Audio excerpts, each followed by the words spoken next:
বন্ধু আর ভাইয়ের মধ্যে পার্থক্য কি জানো?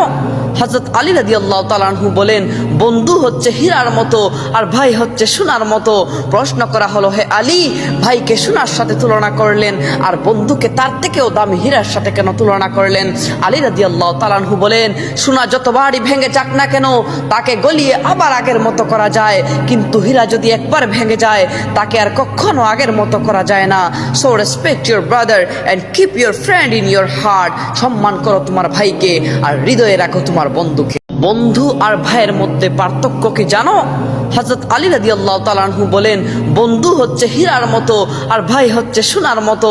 প্রশ্ন করা হলো, হে আলী, ভাইকে সোনার সাথে তুলনা করলেন আর বন্ধুকে তার থেকেও দামি হীরার সাথে কেন তুলনা করলেন? আলী রাদিয়াল্লাহু তাআলা আনহু বলেন, সোনা যতবারই ভেঙে যাক না কেন তাকে গলিয়ে আবার আগের মতো করা যায়, কিন্তু হীরা যদি একবার ভেঙে যায় তাকে আর কখনো আগের মতো করা যায় না। So respect your brother and keep your friend in your heart. সম্মান করো তোমার ভাইকে আর হৃদয়ে রাখো তোমার বন্ধুকে।